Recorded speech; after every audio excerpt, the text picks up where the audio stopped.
हाय friends, best business NB channel पर आप सभी का स्वागत है। आज के वीडियो में बात करेंगे दोस्तों ठंडी के ब्रूडिंग की। जी हाँ दोस्तों, जैसा कि आप सभी लोगों को पता है दोस्तों, ठंड शुरू हो चुकी है। अभी ठंड जो है वो अच्छी खासी गिरना शुरू हो गई है, आगे चल के और बढ़ेगी। तो ऐसे समय में अगर आपका चिक्स आता है तो आपको क्या करना है, यह सभी जानकारी आपको वीडियो में दी जाएगी। इसीलिए आप इस वीडियो को पूरा अंत तक जरूर देखना। जैसा कि मान लो आपके पास पर्याप्त मात्रा में बिजली उपलब्ध है, बिजली नहीं है, ऐसे समय में क्या करें, सब जानकारी आपको मिल जाएगी। इसलिए मैंने बोला वीडियो को लास्ट तक जरूर देखना। जैसा कि आप ये हमारा ब्रूडिंग हॉल देख रहे हो दोस्तों, यहाँ पे 4000 चिक्स है। आप जितना छोटी संख्या में चिक्स को डिवाइड कर सकते हो। मेरे पास 24 घंटा बिजली है और हमारे यहाँ पे पूरी कैपेसिटी में हॉल को गर्म करने का हमारा कैपेसिटी भी है, यानी भरपूर मात्रा में बिजली उपलब्ध है और हमारा हॉल गर्म हो जाता है। टेम्परेचर हम बना सकते हैं करके हमने हजार चिक्स के लिए एक एक राउंड फैलाया हुआ है, आप देख सकते हो। लेकिन अगर आप पूरी तरह से ब्रूडिंग हॉल को गर्म नहीं कर सकते तो जितना चिक्स आप डिवाइड कर सकते हो, सबसे पहले तो चिक्स को डिवाइड कीजिए, यानी 500 के छोटे छोटे ब्लॉक बनाइए। उसके बाद में जो ब्लॉक है वो पूरी तरह से गोल होना चाहिए। जो बुरादा आप यूज कर रहे हो दोस्तों वो पूरी तरह से सूखा होना चाहिए। जैसे हमारा एक गेहूं का बुरादा ये गर्मी बना के रखता है करके हम गेहूं के बुरादे का इस्तेमाल अक्सर करते हैं ठंडियों के दिनों में। उसके बाद में दोस्तों जो आपका ब्रूडिंग हॉल है वो अगर पूरा सिर्फ स्पेशल ब्रूडिंग हॉल है, जैसे मेरे एक शेड पे पूरा पक्का ब्रूडिंग हॉल है दोनों तरफ से दीवार वाला, लेकिन आपका अगर ओपन शेड है ऐसा, जैसा कि आप देख रहे हो इधर ओपन शेड है, ये बीच में हमने पार्टीशन दिया हुआ है। अगर आपका पक्का है, यहाँ पे भी दीवार है तो बहुत ही अच्छी बात है, बट अगर दीवार नहीं है, क्योंकि 90% लोगों का शेड और ब्रूडिंग हॉल कंबाइन होता है, तो अगर आपका ऐसा भी है तो ये भी आपको पूरी तरह से पैक करना है।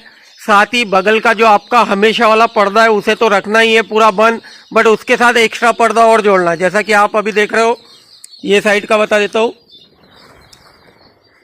ये देखिए दोस्तों, ब्रूडिंग हॉल के बाहर भी आप देख सकते हो डबल पर्दा आपको दिख रहा है। ये हमारा रेड वाला विंचिंग वाला पर्दा है दोस्तों, और ये वाला जो हमने ब्रूडिंग के लिए स्पेशल एक्स्ट्रा पर्दा लगाया हुआ है, यानी डबल पर्दे वाला आपको बैकअप देना है। उसके बाद दोस्तों आप अगर आपके यहाँ पे 24 घंटा बिजली है और बिजली अगर पूरी भरपूर मात्रा में है, वोल्टेज की कोई किसी तरह की कोई कमी नहीं है, तो आप 500 वाट वाली, जैसे आप वीडियो में देख रहे हो, 500 वाट वाली हेलोजन लाइट लगा के भी ब्रूडिंग कर सकते हो। उससे आपका पूरा शेड गर्म होता है।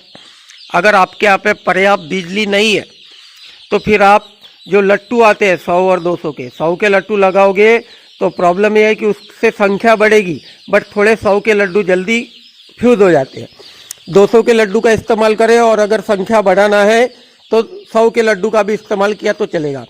अगर आप पूरा ब्रूडिंग हॉल गर्म नहीं कर सकते तो आपको क्या करना है, हर ब्लॉक में 3 से 3.5 फीट की दूरी पे एक एक लड्डू लगाना है, जमीन लेवल से 13 से 14 इंच ऊपर। जी हाँ दोस्तों, आपका जो ब्रूडिंग का जमीन लेवल है वहां से आप 15 इंच 16 इंच तक भी ऊपर लट्टू लगा सकते हो। जितने आप लट्टू लगाओगे उतने लट्टू के आजू बाजू अपना चिक्स रहेगा। इतनी संख्या में लट्टू लगाना है कि एक एक लट्टू के आजू बाजू ज़्यादा से ज़्यादा कितना चूजा इकट्ठा हो रहा है उस पर अपने को ध्यान देना है। अगर एक ही जगह ज़्यादा चूजा इकट्ठा हो रहा है तो लड्डू और बढ़ा सकते हो, और कम इकट्ठा हो रहा है तो लट्टू को और यानी लाइट को कम कर सकते हो। तो आप लाइट वाली भी ब्रूडिंग कर सकते हो।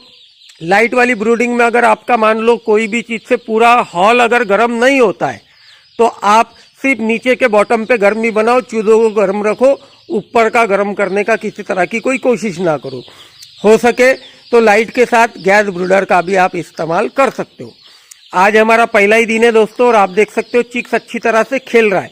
वैसे तो वीडियो में आपको एक जगह दिख रहा है, बट खेल रहा है इसलिए बोल सकते हैं क्योंकि जैसा ही हम उसे हकालते हैं आप देख सकते हो हमारा चिक दौड़ने लगता है। तो इसका मतलब है कि टेम्परेचर प्रॉपरली है। वो तो फिलहाल ठंडी की वजह से एक जगह जमा ही हो गए, बट हकालने के बाद में तुरंत वो इधर उधर भागना शुरू कर दे, इतना आपको टेम्परेचर बनाना है। अगर टेम्परेचर कम होगा तो चूजे एक जगह जमा होके एक दूसरे के ऊपर चढ़ेंगे, उसे कहते हैं थप्पा लगना। थप्पा लग के नीचे के जो चूजे वो मर जाते हैं दोस्तों, और थप्पे में से जो जिंदा बाहर निकल जाते हैं वो लूज हो जाते हैं। इस कारण अपने बैच में वेरिएशन आता है, चिक छोटा बड़ा रहता है, मुर्गा छोटा बड़ा रहता है। साथ ही दोस्तों बैच 2 दिन 3 दिन पीछे चलती है, इसलिए हमें टेम्परेचर देना ज़रूरी है। साथ ही दोस्तों जैसे ही चिक्स आता है तो सबसे पहले तो आपको उसको 4 से 5 घंटे के लिए गुड़ का पानी या ग्लूकोज आप दे सकते हो उनकी एनर्जी बढ़ाने के लिए। लेकिन उसके बाद कंटिन्यू आपको 3 दिन के लिए उन्हें एंटीबायोटिक देना ही है। जी हाँ दोस्तों, देना ही है। कितना भी अच्छा आपका स्वस्थ चिक्स रहे फिर भी 3 दिन का कोर्स उन्हें करना ही है। और बहुत सारे मित्र 24-24 घंटे का पानी एक साथ लगाते, तो ऐसा नहीं करना है। 12-12 घंटों का पानी लगाना है, ताकि जो आप पानी ड्रिंकर में भर रहे हो वो ज़्यादा ठंडा ना हो, क्योंकि ठंडी के दिनों में पानी इतना ठंडा हो जाता है, इस कारण चूजा पानी कम पीता है। आज का पहला दिन है करके दोस्तों न्यूज़पेपर पे हमने उन्हें दाना दिया था, लेकिन कल कोई भी हालत में, फिलहाल अभी रात के 12 बजे हुए और आप देख सकते हो हमारा टेम्परेचर अभी अच्छी तरह से बना हुआ है। कैसा है दोस्तों, ब्लैक ब्रूडिंग भी पूरी तरह से कारगर है। और ये हमारा सालों का तजुर्बा है। हमारे पास अभी 24 घंटा बिजली अवेलेबल हुआ है। इसके पहले हमारे पास भी एक दिन बिजली आता था, एक दिन नहीं आता था। और बारिश के दिनों में तो पूरा ब्रूडिंग खत्म हो जाता था, बट बिजली नहीं आता था। तो ऐसे दिनों में हमने भी ब्लैक ब्रूडिंग की है, खुद का तजुर्बा है। आप ब्लैक ब्रूडिंग वाली वीडियो एक बार जरूर देखिएगा। और अगर आपके यहाँ पे किसी तरह की कोई दिक्कत है तो आप ब्लैक ब्रूडिंग 100% कीजिएगा। आपका खुद का एक्सपीरियंस आपको बोलेगा कि ब्लैक ब्रूडिंग करना सही होता है, कोई गलत बात नहीं है। हाँ, सिर्फ उसमें एक ही है कि अपना माल 2 से 3 दिन पीछे चलेगा, बट उससे कोई दिक्कत नहीं होती दोस्तों। ना तो FCR में प्रॉब्लम आता है, ना तो काय में, क्योंकि दाना खाएगा तो बढ़ेगा, रात को खाएगा ही नहीं तो बढ़ेगा कहाँ से। इसलिए अपना दाना यानी FCR वगैरह का किसी तरह का कोई लॉस नहीं होता।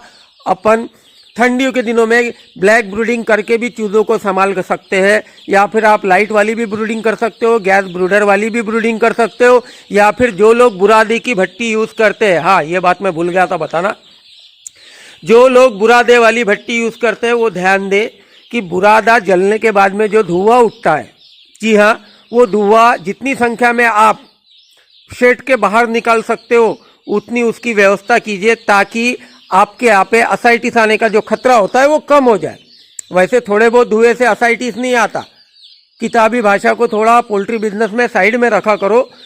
छोटे से धुएं से असाइटिस नहीं आता है, बट अगर ज्यादा संख्या में अगर धुआं दड़ जाएगा तो प्रॉब्लम होना तय है। इसलिए बुरादे वाली भट्टी यूज करते हो, उसका धुआं बाहर निकालने की कोशिश करो। वो निकालना कोई बड़ी बात नहीं। जितनी भट्टी आप यूज कर रहे हो वो भट्टी का जहाँ से धुआं निकलता है उसके ऊपर एक 4 इंची 5 इंची पाइप डायरेक्टली PVC पाइप का इस्तेमाल करके शेड के बाहर लेके जाओ।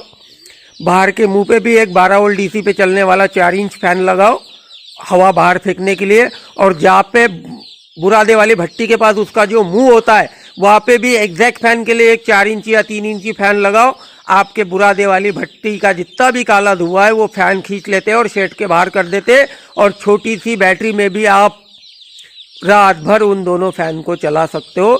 बैटरी का खर्चा कोई इतना मायने नहीं रखता दोस्तों पोल्ट्री बिजनेस में। तो आप इस तरह से सभी तरह की ब्रूडिंग कर सकते हो। ठंडियों के दिनों में दोस्तों पोल्ट्री बिजनेस में ज़्यादा प्रॉफिट होता है। लेकिन कल सुबह दोस्तों हम इनको फीडर में लगाएंगे। जी हाँ दोस्तों, चिक्स फीडर में फीड लगाएंगे। और जितनी ज़्यादा संख्या में फीडर बैठ सकता है उतनी कोशिश करेंगे, क्योंकि क्या होता है, जैसे रात के समय में दोस्तों ठंड गिरना शुरू हो जाती है तो चूजा कोई भी चीज को चिपक के बैठने की कोशिश करता है। जितने आपके फीडर की संख्या ज्यादा रहेगी चूजा उतना डिवाइड हो जाएगा हर फीडर के पास। आपके पास अगर चिक्स फीडर कम है तो आप बड़े वाला फीडर भी यूज कर सकते हो, लेकिन उसका ऊपर का ढक्कन निकाल देना, सिर्फ उसकी नीचे की जो कटोरी है उसमें दाना भर देना। चूजा ऊपर चढ़ के दाना भी खाता है और वो फीडर के आजू बाजू बैठ जाता है। इससे आपका चिक्स डिवाइड होता है, मोर्टेलिटी कम होती है। अब बात करते हैं दोस्तों कि आपके पास बिजली की पर्याप्त व्यवस्था नहीं है। एक दिन आती है, एक दिन नहीं आती है। तो जिस दिन आती है उस दिन आप पूरी तरह से प्रॉपरली ब्रूडिंग करो। दूसरे दिन अगर आपका बिजली आता नहीं है तो दोस्तों सीधा सीधा फंडा है। अगर आप जनरेटर वगैरह इस्तेमाल करके, गैस ब्रूडर का इस्तेमाल करके अगर ब्रूडिंग कर सकते हो तो ही करना, नहीं तो सीधा सीधा ब्लैक ब्रूडिंग करना। जी हाँ दोस्तों, ब्लैक ब्रूडिंग में यानी अगर मान लो आप प्रॉपरली टेम्परेचर नहीं बना सकते और आपका 4000 में सुबह 25 चूजा मरता है या 20 चूजा मरता है, तो ब्लैक ब्रूडिंग करने से सिर्फ आपका 4 या 5 चूजा मिलेगा। यानी तकरीबन मोर्टेलिटी में आपका 60 से 75% तक बेनिफिट रहेगा और आपका चूजा इतना ज़्यादा संख्या में लूज नहीं होगा। हाँ, ब्लैक ब्रूडिंग करने से आपका जो माल है यानी चिक्स है वो 2 दिन उसकी ग्रोथ पीछे चलेगी, ये मैं मानता हूँ। बट सभी चूजे में वेरिएशन वगैरह नहीं आएगा, एक तरीका रहेगा। तो आप ब्लैक ब्रूडिंग भी कर सकते हो।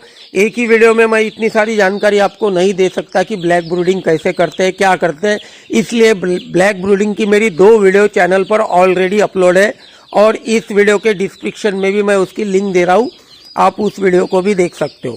ब्लैक ब्रूडिंग यानी बिजली वगैरह, गैस ब्रूडर वगैरह किसी चीज़ की ज़रूरत नहीं, आप डायरेक्टली भी ब्रूडिंग कर सकते हो, आपका मोर्टिलिटी बहुत कम रहेगा। तो आप ब्लैक ब्रूडिंग भी कर सकते हो। ठंडियों के दिनों में दोस्तों मुर्गा जो है वो तेज़ी से बनता है, अच्छी ग्रोथ होती है। जितनी ज़्यादा ठंड रहेगी आगे के आने वाले दिनों में, छोटे चीज़ के लिए बात नहीं कर रहा हूँ, 15 दिन के बाद बात करो, तो 15 दिन के बाद ठंडियों के दिनों में चिक्स अच्छी तरह से, बर्ड्स अच्छी तरह से ग्रोथ करता है। ठंडी के दिनों में ज़्यादातर प्रॉफिट अच्छा होता है पोल्ट्री बिजनेस में, लेकिन प्रॉफिट अच्छा करने के लिए आपको ब्रूडिंग सही तरह से करनी पड़ेगी। और ठंडियों के दिनों में सबसे ज़्यादा मुश्किल एक ही चीज़ है, वो है ब्रूडिंग। इसीलिए दोस्तों आप जैसा आपको संभव है उस तरह से आप ब्रूडिंग कर सकते हो। नहीं कुछ कर सकते तो ब्लैक ब्रूडिंग ज़रूर करना और अपने चिक्स की जान बचाना। आपको ये हमारी वीडियो कैसी लगी कमेंट में ज़रूर बताइएगा। साथ ही दोस्तों अगर किसी तरह का कोई सवाल आपके जहन में है तो आप हमें कमेंट कर सकते हो, अगर हो सके तो हम आपके कमेंट का जवाब देने की कोशिश ज़रूर करेंगे। वीडियो को लाइक करके अपने ज़रूरतमंद फार्मर के पास इस वीडियो को शेयर ज़रूर कीजिएगा। आप सभी मित्रों का धन्यवाद।